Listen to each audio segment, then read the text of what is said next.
I'm going to talk about a topic that's not well understood. Doesn't matter. Everyone has an opinion on it. If you ask people what is their opinion, they will give you an opinion about it. And I'm going to try to, in a sense, sort out what this is all about, what the various dimensions might be. Now, is the translation coming through well? Because I don't want to speak too rapidly, and especially since I'm saying we're going to look for understanding of this topic, and understanding doesn't necessarily come deprisa. You have to go slowly. So this is what I'm going to ask, this question: does privatization improve education? And we'll see what your answers are. In fact, you're going to have an opportunity to give your answers. Why is this topic important?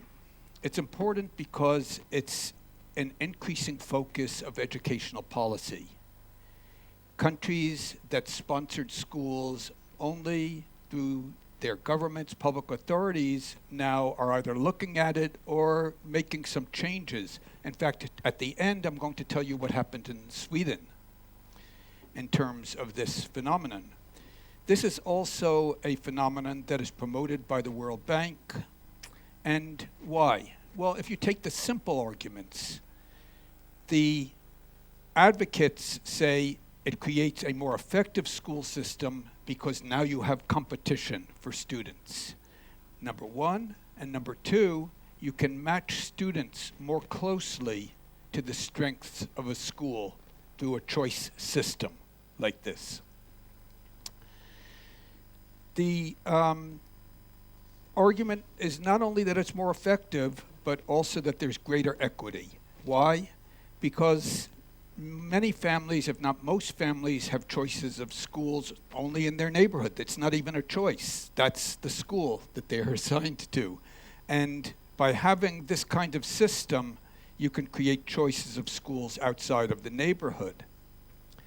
Now, the opponents argue that there are consequences that go well beyond these claims, and that the claims themselves are not well supported by the evidence. And fortunately, we do have some evidence on these issues, not from one country, but truly from around the world. I should point out that educational privatization can mean many things. It can mean private funding, ownership, and operation of schools, as we have in the U.S. In the U.S., 10% of our students are in schools that do not receive any help from the government. They're completely private in their funding and operation. It can mean the private operation of government schools. In the U.S., a public school can contract with a private enterprise to run a school. And so the funding goes to a private enterprise. That's a different form. And then it can be used in other cases for government funding for private schools, that is where the power is given to the parent, or the funds are given directly through subventions to private schools to educate children. Now, there's a fundamental tension whenever we talk about the subject, and the tension arises from the fact that schools have both public and private purposes. The public purpose is that schools have historically been charged with promoting civic participation, a historical and cultural heritage, a common set of economic and political values, and a common language. And I will acknowledge some exceptions. Certainly in the history of Spain in the last century, the question of what was a common language was not decided democratically, okay? But there are also private goals of education. Families generally have the right to determine the individual development of their children, and what happens to their child educationally contributes to the adult well-being of that child. That is, these are private benefits, private gains that a child receives from education. So both society or we could say the public and private interests have concerns about education. And the third point here is important. These are not completely compatible. And you have to acknowledge that from the beginning. Those who simply say, yes, they're all completely compatible, are distorting the picture, or they're not telling the truth. Okay.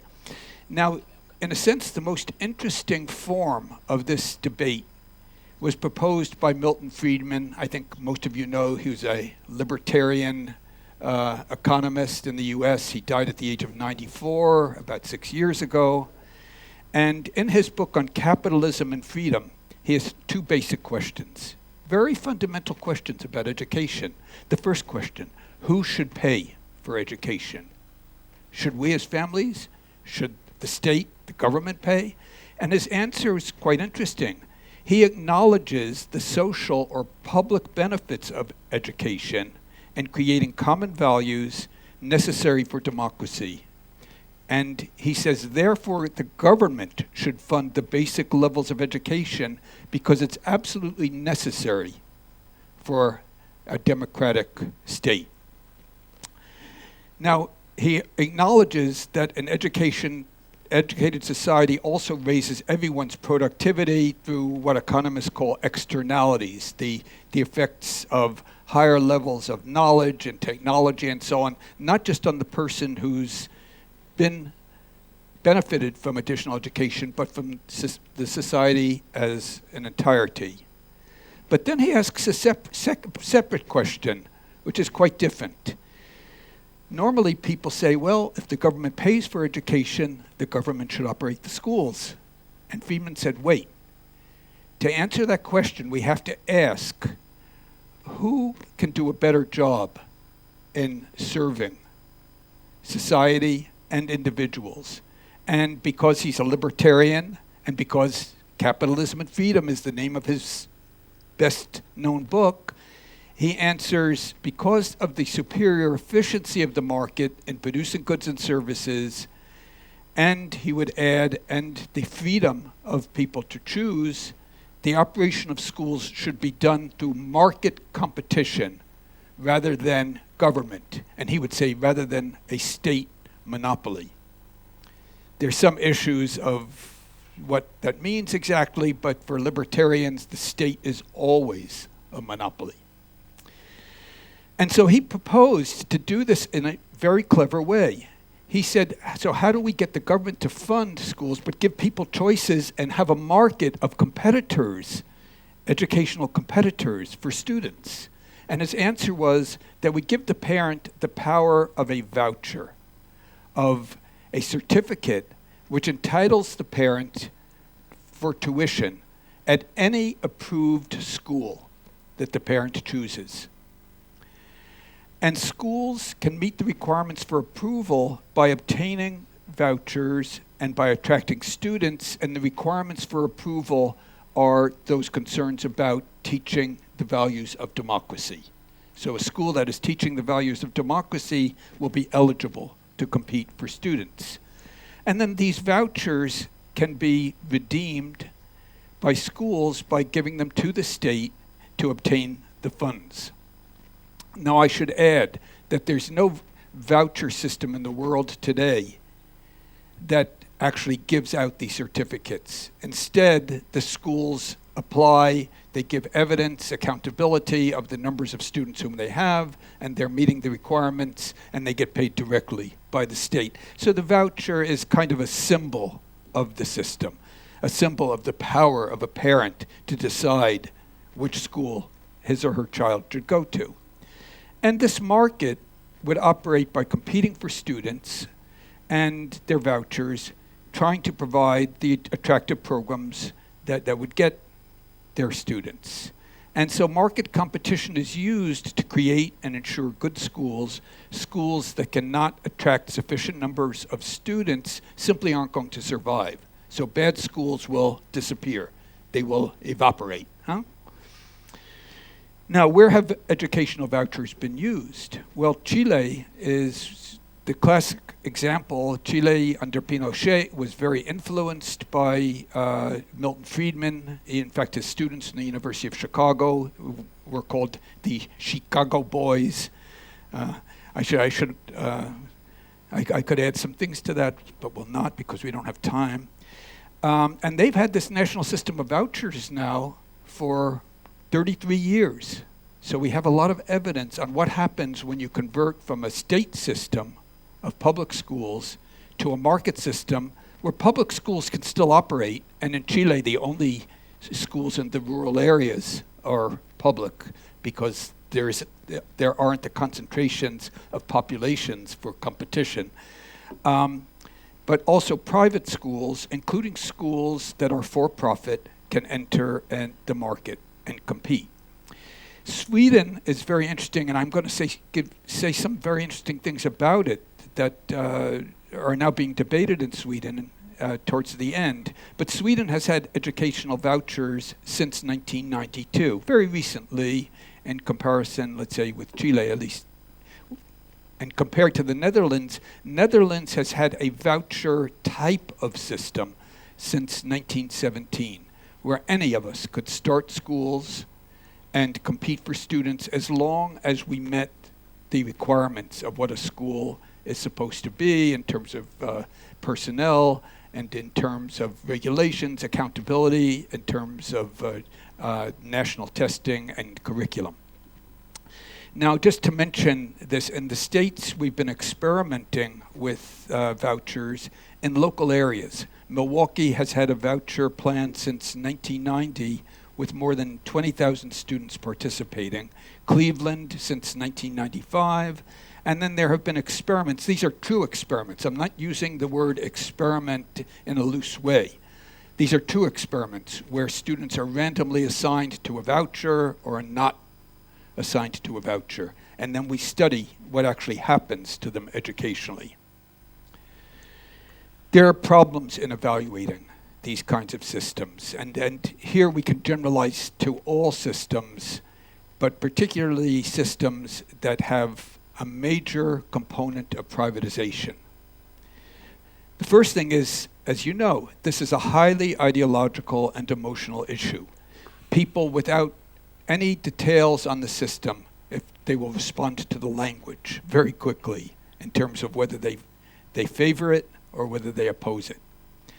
Second, public opinion is uninformed. There's little understanding or useful information even in countries and cities that have educational vouchers. There have been public opinion polls to ask what their views are and do they support it or oppose it, and then they're asked, kind of a truco, they're asked to define what it is, and they can't define what it is. They don't know, but it's the language that they're responding to.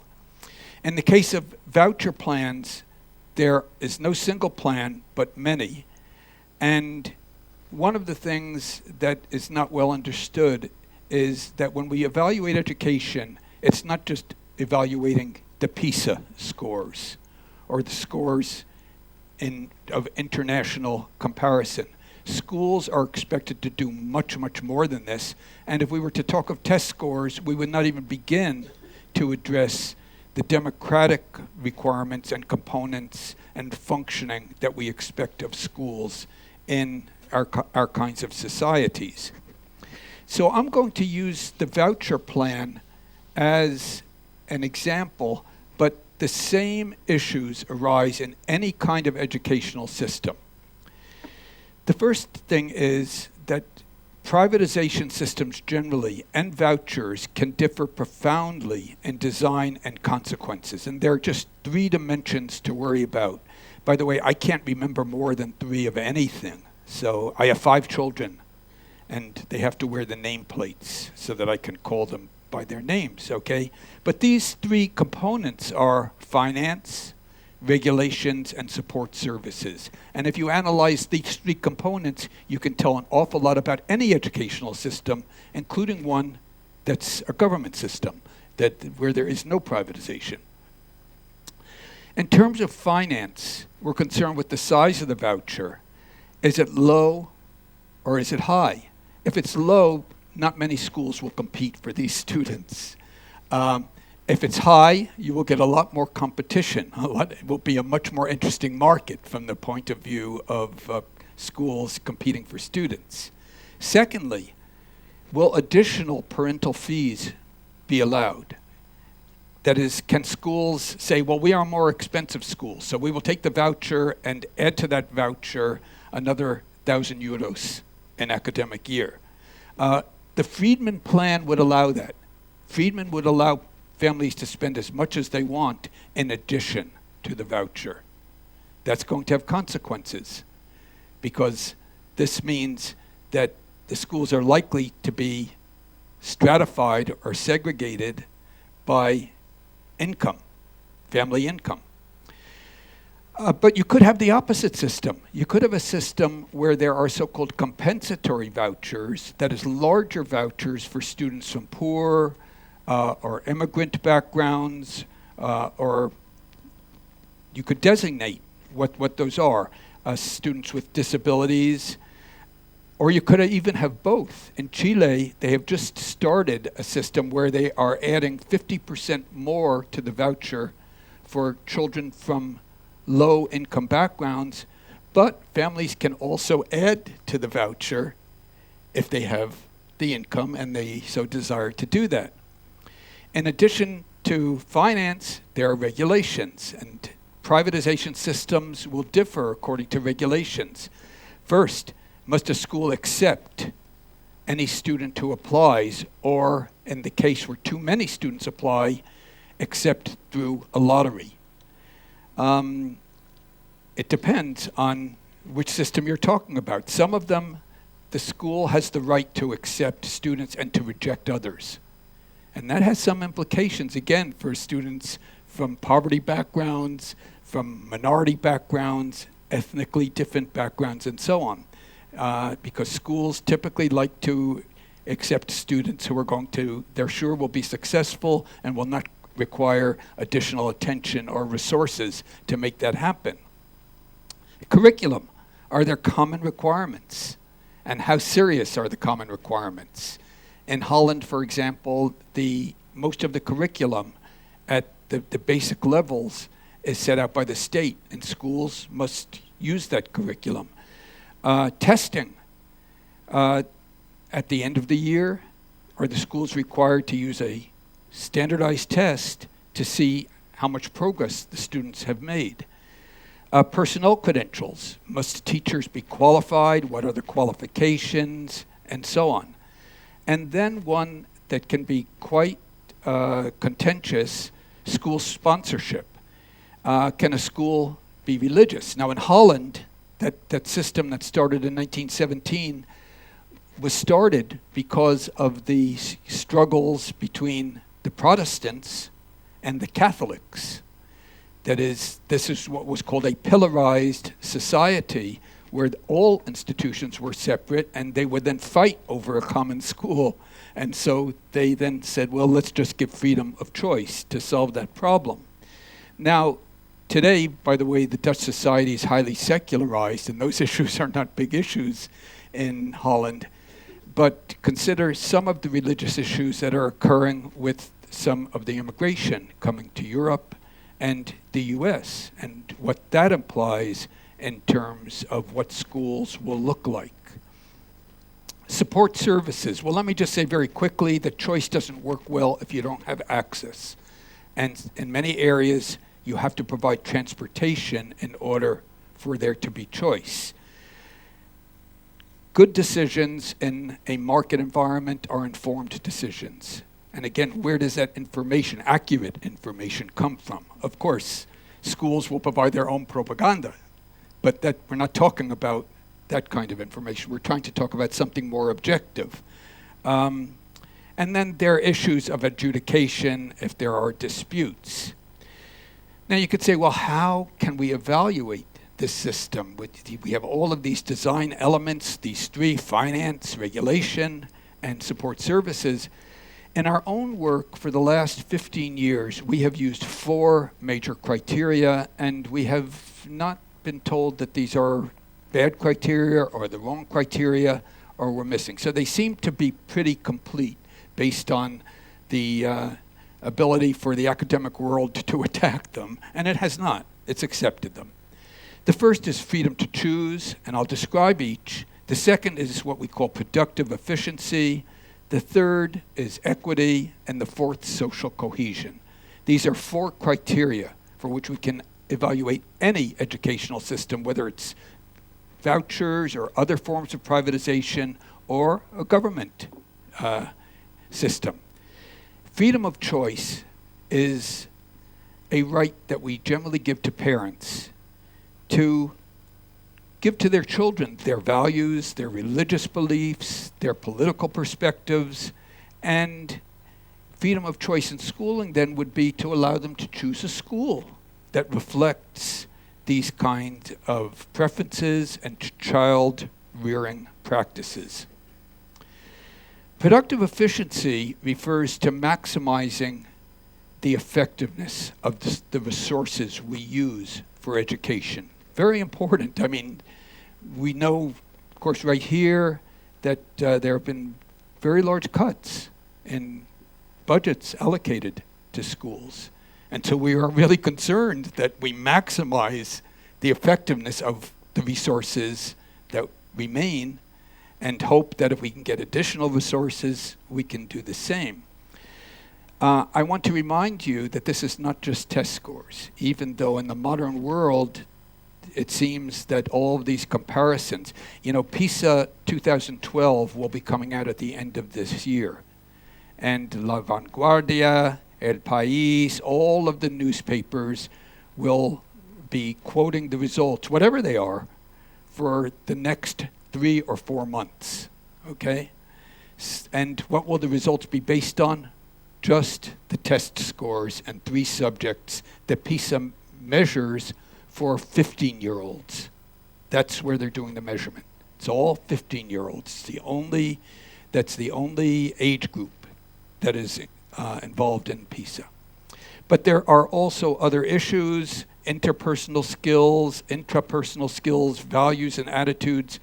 So in looking at an evaluation of an educational system and its productive efficiency, we want to look at more than just the test scores. Equity is so obvious a concern in our societies. The idea of providing fairness and access to educational opportunities, resources, outcomes by gender, social class, race, language origins, disabilities, and geographical location of students. And I don't think more needs to be said about that dimension because it's one that's pretty widely accepted, at least in principle. Often not accepted in terms of what I want for my child. That has little to do with the equity for someone else, but that's another issue. Okay, this is the last one, which is going to be a very deep concern here, is social cohesion. Preparing the young for democratic and civic participation by providing a common educational experience with respect to curriculum, values, language, and institutional orientations so that students from many different backgrounds will accept and support a common set of social, political, and economic arrangements that are foundational to a stable and democratic society.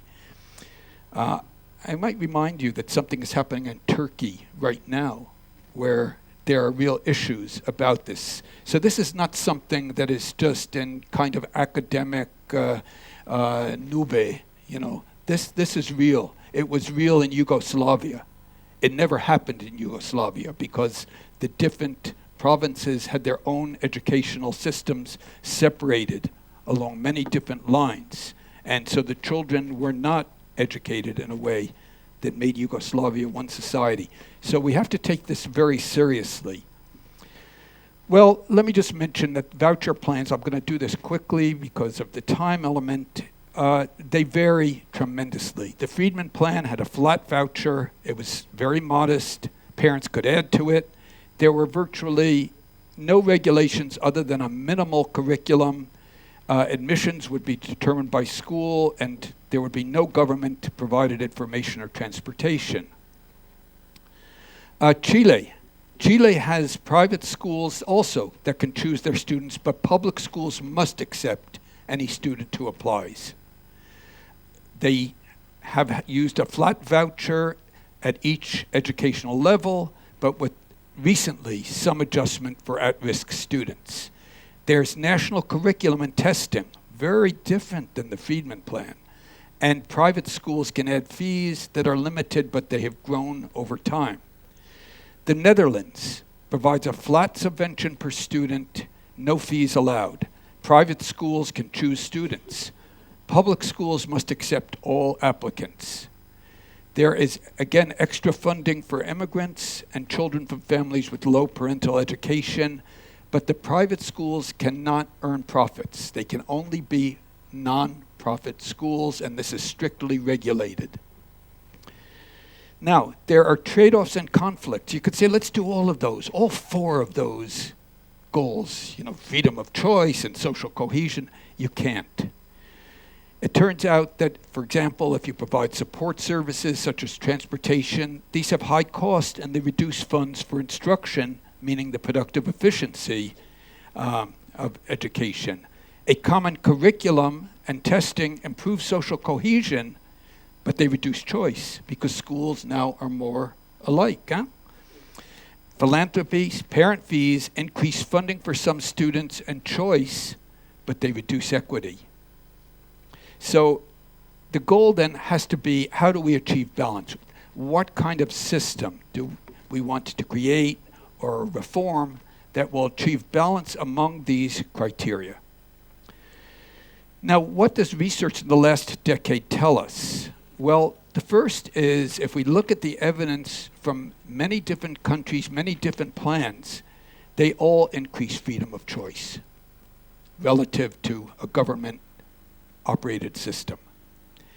Interestingly enough, this claim that competition will get schools to improve academic achievement has not been found to be the case. Sometimes there are weak results in favor, sometimes weak results showing no advantage. What we do know is parent satisfaction is higher, and that's part of freedom of choice. Parents like the idea that they can choose the school to send their child to.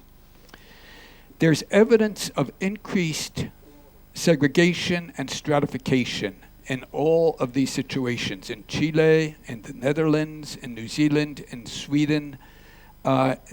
Immigrants, for example, in all of these countries, in the large cities, are more segregated than we find in the US cities. And they're segregated in US cities as well. And I think if you were to look at Catalonia, España, you would find a lot of segregation, particularly of immigrants in schools.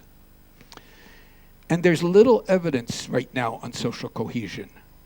It's very difficult to collect evidence on social cohesion because the true effects of education on social cohesion take place largely in adulthood, which is so far removed from the actual time of the schooling, it's very difficult to capture in research. As I've mentioned, I'm going to go through these quickly. Freedom of choice always increases under these kinds of plans, as you would expect. And the extent of that depends on the regulations. Productive efficiency, all of the evidence is limited to test scores. We have no evidence on what are called the non-cognitive outcomes, including many cognitive outcomes such as problem solving. We're all concerned in our society about producing more entrepreneurs, more ideas, more creativity.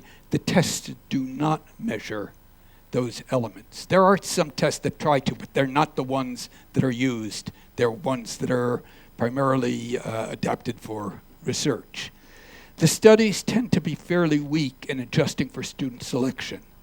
That is, it's not just schools that are different, but they attract different groups of students. And the question is, if you were to find a difference in educational results, are they due to a difference in students, or are they due to differences in what schools are able to do? And most studies don't separate those out very well. They try, but they're very difficult to separate out. So there are mixed results and small differences. On equity, we have stronger findings. There's increased stratification by income and ethnicity in some very, very good studies for Chile, Netherlands, and Sweden. Where you have school fees that can change, that can be higher, schools requesting them, we see students mainly from higher income families. That's not a surprise by any means. And the higher socioeconomic schools, this is an interesting finding, also attract teachers and principals with greater qualifications. So it's not just the class sizes are smaller or there are other benefits, there's a larger curriculum, but there's a kind of natural flow of personnel resources to schools that have higher socioeconomic students and that charge higher fees. And that's pretty well established. I don't know of any exceptions to that. In terms of social cohesion, we have little direct evidence, as I've mentioned, but stratification by populations leads to different educational experiences. We know that students have limited or no contact with students from other income backgrounds or ethnic backgrounds, and that becomes more extreme with systems of privatization. Now, in Catalonia, there are some interesting questions that have to be raised. How do you view social cohesion? I mean, if you're a nationalist, then you say, well, social cohesion is Catalonia, Catalan, not just the language, but it's our nation, it's our culture. You want to think about that a little bit in a system of privatization because recent immigrants are not Catalanes. And they don't have the same historical background, religious background, cultural backgrounds. And we can tell just from the way they behave in terms of neighborhoods that they choose and other kinds of attachments that the kind of schools that they would have under a choice or privatization approach would be quite different than what we might think about when we think of Catalan schools. So the issue of social cohesion, you want to look at very carefully. Is there a common core that even people in País Vasco or Galicia, or as we call broadly here, Madrid, would embrace? Well, I think most of us would embrace certain kinds of values. Most of us are not excited about the stories of corruption, chorizos, right? So there's a value there, I think, that we all embrace, which is anti-corruption, honesty, a certain ethic that we all share. And so, again, this is not an easy question to answer here or anywhere, actually. What principles are shared? Civic engagement, economic participation in local and world economies, honest and efficient government. It turns out that there are a lot of them, even though there may be a tendency to see each part of this country and each part of the world as absolutely unique, which has its own virtues for social cohesion. Where should the emphasis be placed? Well, I'm not going to say another word about this. You can see the escala de justicia, de equilibrio, whatever that is for a society. But that has to be considered because there's no system that can maximize each of these dimensions without interfering with the others. Context is important, so you want to consider that. Europe has very low indigenous birth rates. In many countries, including this one, I believe, you are not even at the level of replacement or barely at the level of natural replacement for the indigenous population.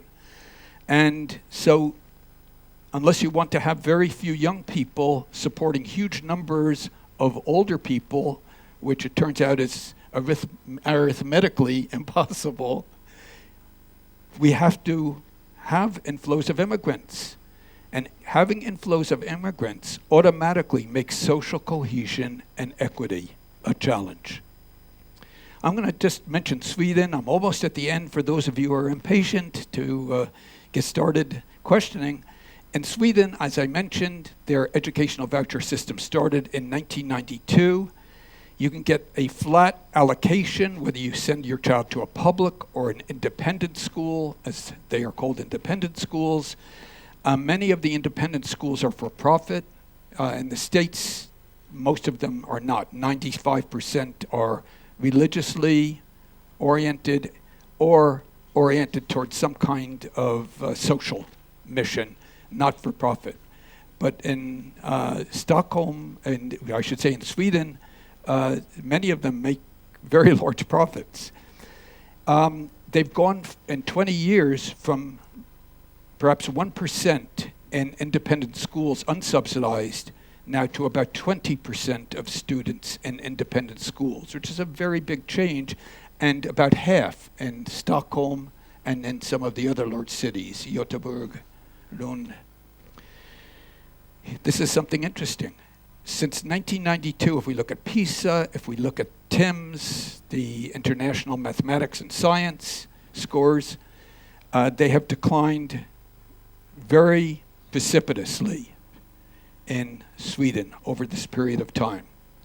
Exactly the opposite prediction that people who argue that a competitive market would improve.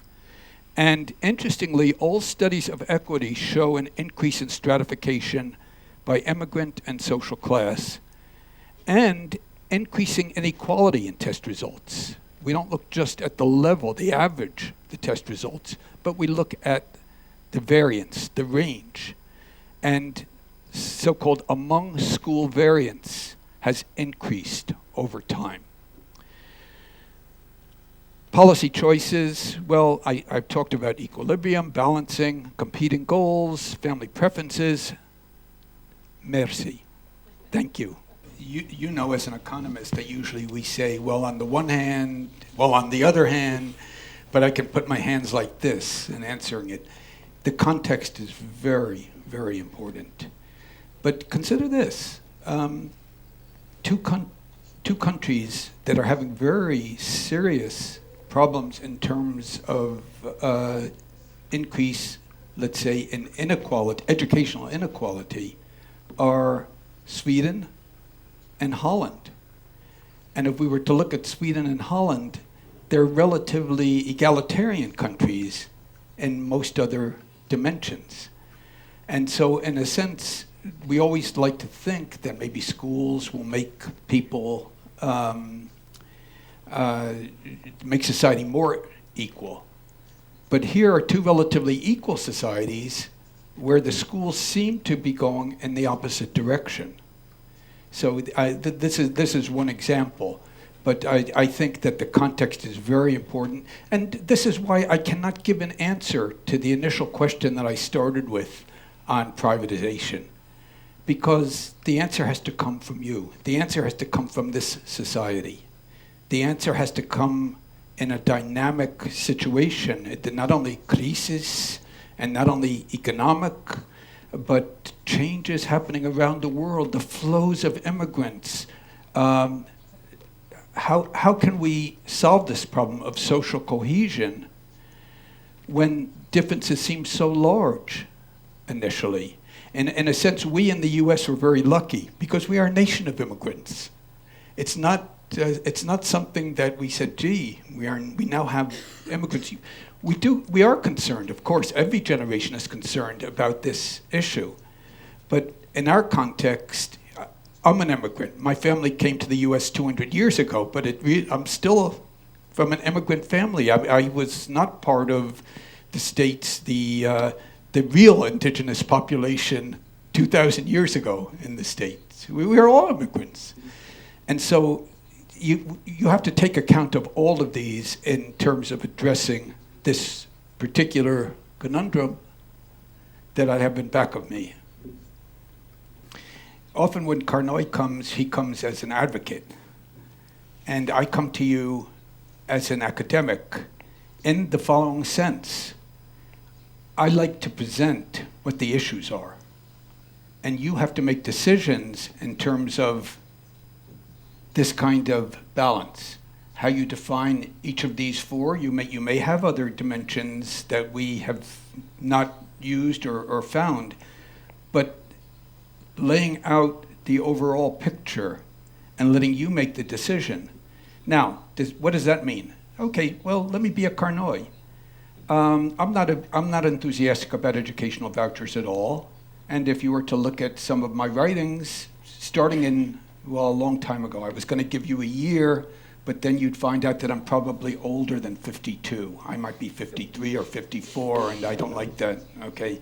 So, I have written against vouchers. I have even debated Milton Friedman on that topic. That's, I think, available on the internet.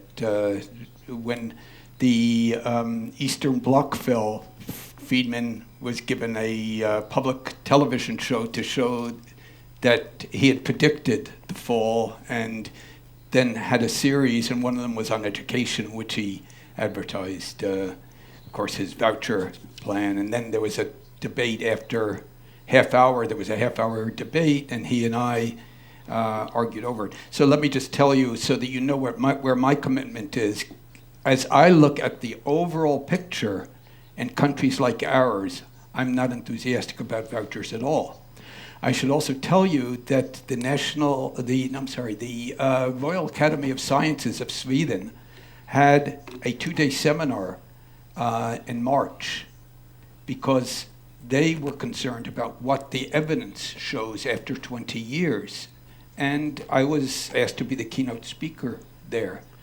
And they were so alarmed by the evidence that that debate is still going on now. If any of you, can speak Swedish, and you go to the Swedish newspapers, you're going to, in fact, you can find it on the web also. But let me tell you, just to give you the other side, again, being an academic, can I think of a place, a context, where vouchers should be considered?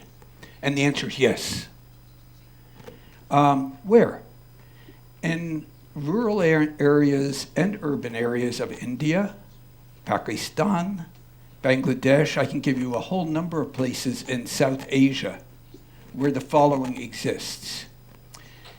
You do not have enough places in the public schools for the poor in those places. And I'm talking about basic education. I'm not talking about high schools or anything of this sort. Secondly, the teachers belong to the ruling political party, and they don't have to show up.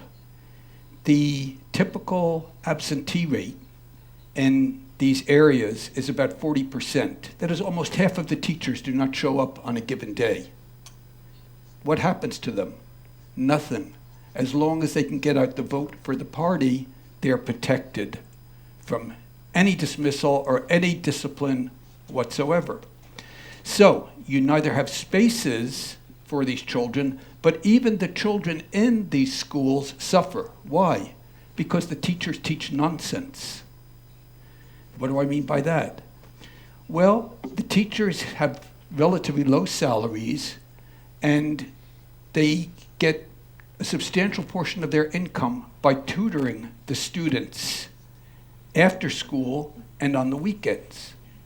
And so they have an incentive. Every parent knows that the child will not pass the examination without paying tutoring expenses, which amount, particularly for a family with more than one child, to more than any voucher would cost in India. So I look at this equity and I ask myself, that's very important to me, which is a better system? This system, this corrupt system of government schools, which is not changing, which is designed to take advantage of children. And by the way, children are told not to bother to come to school if they cannot pay the teacher for these tutoring. The tutoring, by the way, many of us think of tutoring one-to-one. No, these are 30 students where each parent is paying 12% of the income per child for the tutoring sessions. In the spirit of justice, I think that a voucher system in which parents could choose and could get out of that kind of school if they weren't able to, the child were not succeeding, or the school had teacher absenteeism, teachers teaching nonsense, I think that a voucher system would be a better solution. How do I know that? Because we've started such a system in Pakistan. We now have, I believe, around 40,000 students who otherwise would not be in school at all, or would be in schools where they would not be getting the education in the regular school sessions where they could pass the examinations. So I want to tell you that there is a point where you have to stand back and you have to be serious about looking at these and looking at where your values are and making a decision. And there are some exceptions. They're not in the US, and they're probably not in Western Europe, probably not in the Eastern countries in Europe either, that I would favor vouchers. So I want to be very upfront about that. Now, in terms of choice, look, we have to get used to the idea that all solutions will be imperfect. As long as you have conflicts, trade-offs among these goals and your ways of reaching these goals, trying to reach more of one harms another, there's going to be conflict and tension. There's tension between the public goals of education and the private goals of education. And we just have to get used to living with them, not coming out with a perfect solution, but coming out with the very best solution we can, given what we know. There are many common features of a voucher type plan and the system we have here in Catalonia. But there are also differences. There are regulations here. There are various kinds of criteria in which you have an attempt for schools to teach things that would move towards social cohesion. And so I think it's really a combination of things. And it's far from a pure voucher system, but it's also quite different than just a system of government schools based on equity. And one of the things that I find interesting, by the way, about school choice is this, that study after study that has been carried out to find out what information parents have about schools and how they choose schools shows something quite interesting. It shows that they mainly choose schools on the basis of what kind of families send their children to those schools. Now, they might be very terrible schools in terms of the quality of the education, but the notion being that if, you name, I won't get into trouble by naming someone, well, if Penelope sends her children to this school, it must be a good school. And parents actually walk around. Oh, where does your child go to school? Oh, son Agnes. That's the school that Penelope sends her children to. That's common around the world. That is, a good school is one where good families send their children. Now, so-called non-good families usually don't have very much choice. They don't have the funds to pay for the extra things that are required, whether the school requires them directly or whether they're required because kids who go to that school need extra materials, have to have other kinds of experiences outside of the school in order to fit into the school, and so on. So this is one of the very, very big, in my opinion, myths about school choice, that people choose the best school for their child.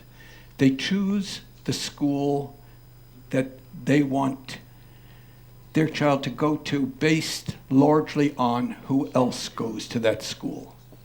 And in some cases, it's purely symbolic. Their child might not be friends with the children of those important people, but they walk around. In the States, I think you all know who Carolyn Kennedy is. Carolyn Kennedy, when she had her first child reaching school age, the media paid great attention to what decision she was going to make. Would she send her child to what were supposed to be very good schools in her community? Would she send them to the local Catholic school, which is also very good, considered to be very good, and so on? It turns out she made the decision to send the child to the local Catholic school. In the following year, the applications for that school increased by 400%. The school didn't change, so what happened? So these are some things you know that I don't have time to go into in terms of what we know, but they're very, very important in any particular context as you think about what will be the effect on the system.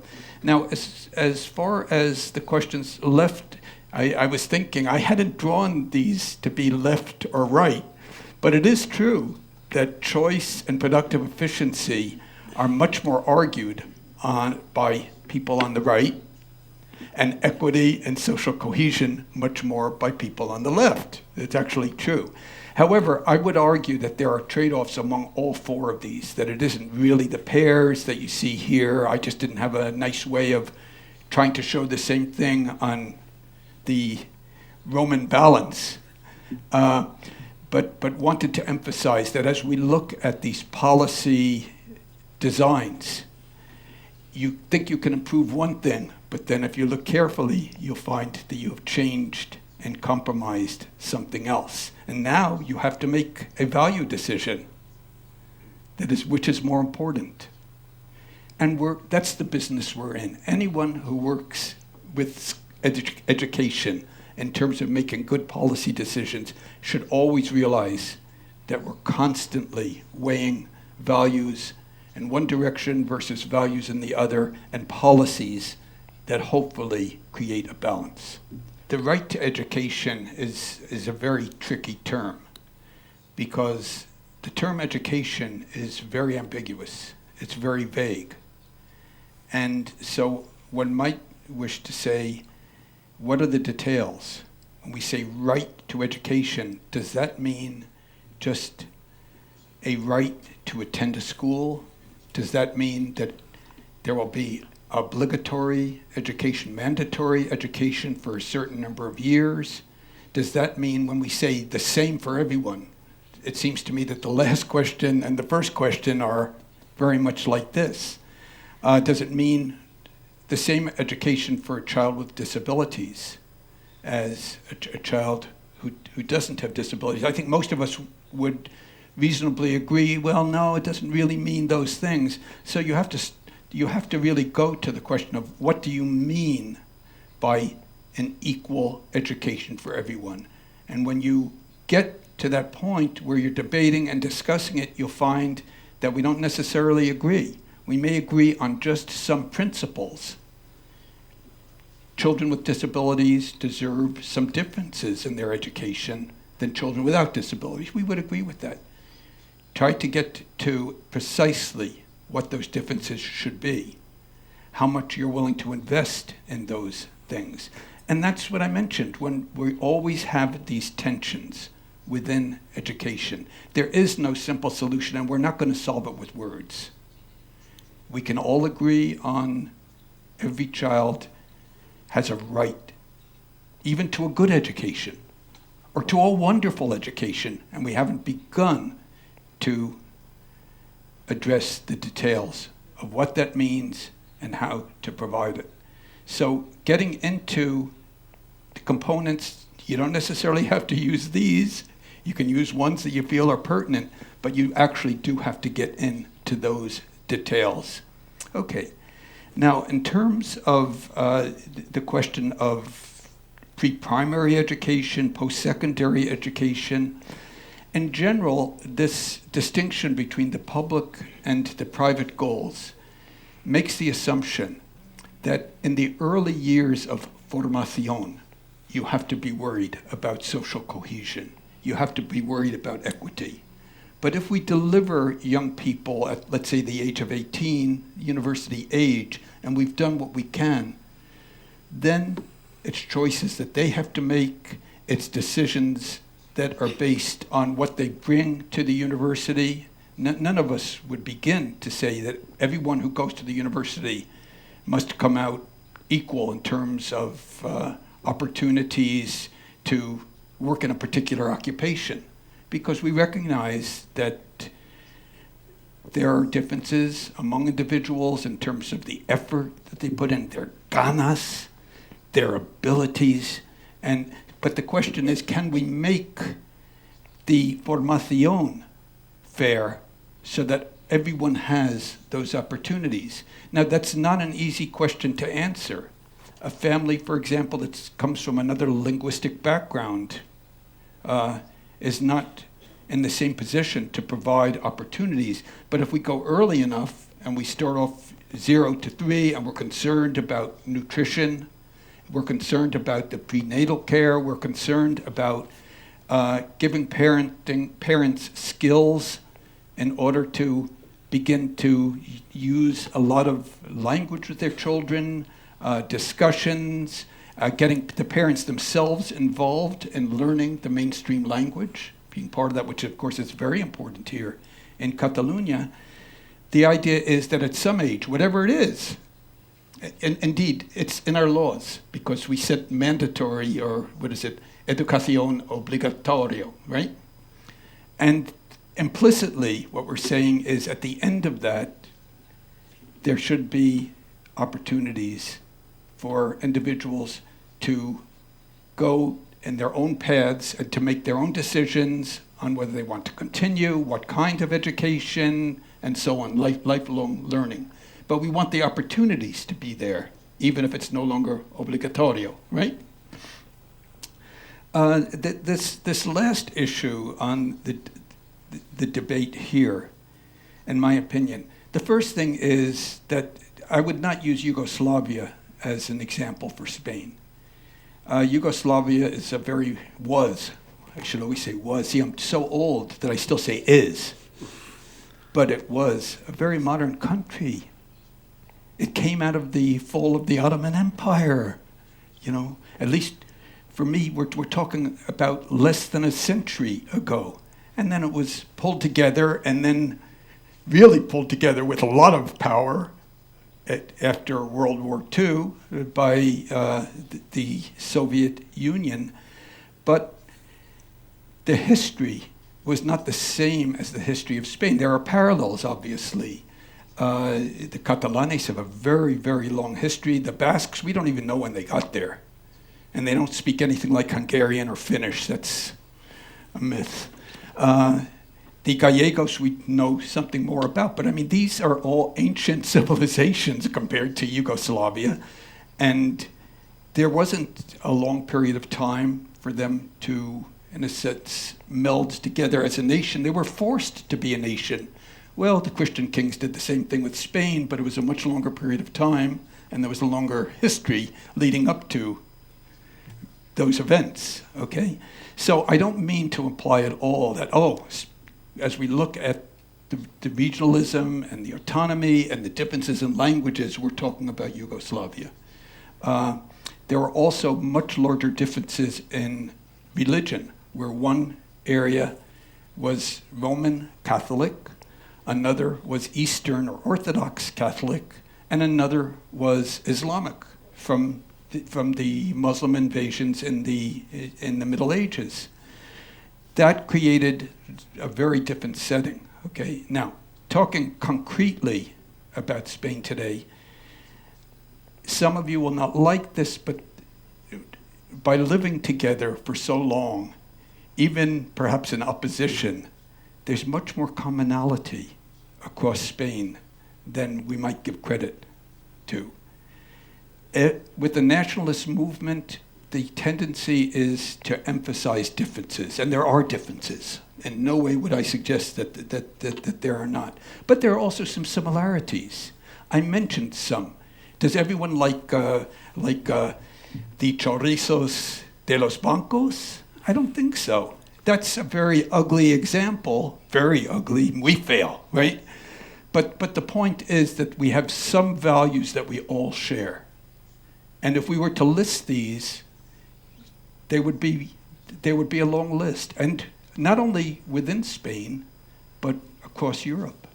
And even with my country, the US, the Wild West, we share a lot of things that we would want to get into social cohesion. We would want our children to embrace. We think they're very important for a democratic nation.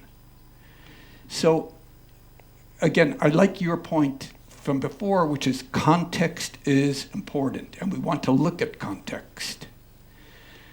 How we can resolve the issue of social cohesion. In the US, we've done it in a certain way. I'm not a big aficionado de Texas, okay? Some of you may be, I'm not, okay? But I share certain things, and my education, which was in New Jersey, shares certain things with children in Texas, and then other things it doesn't. We were never taught, for example, that guns are good, that there ought to be a gun culture.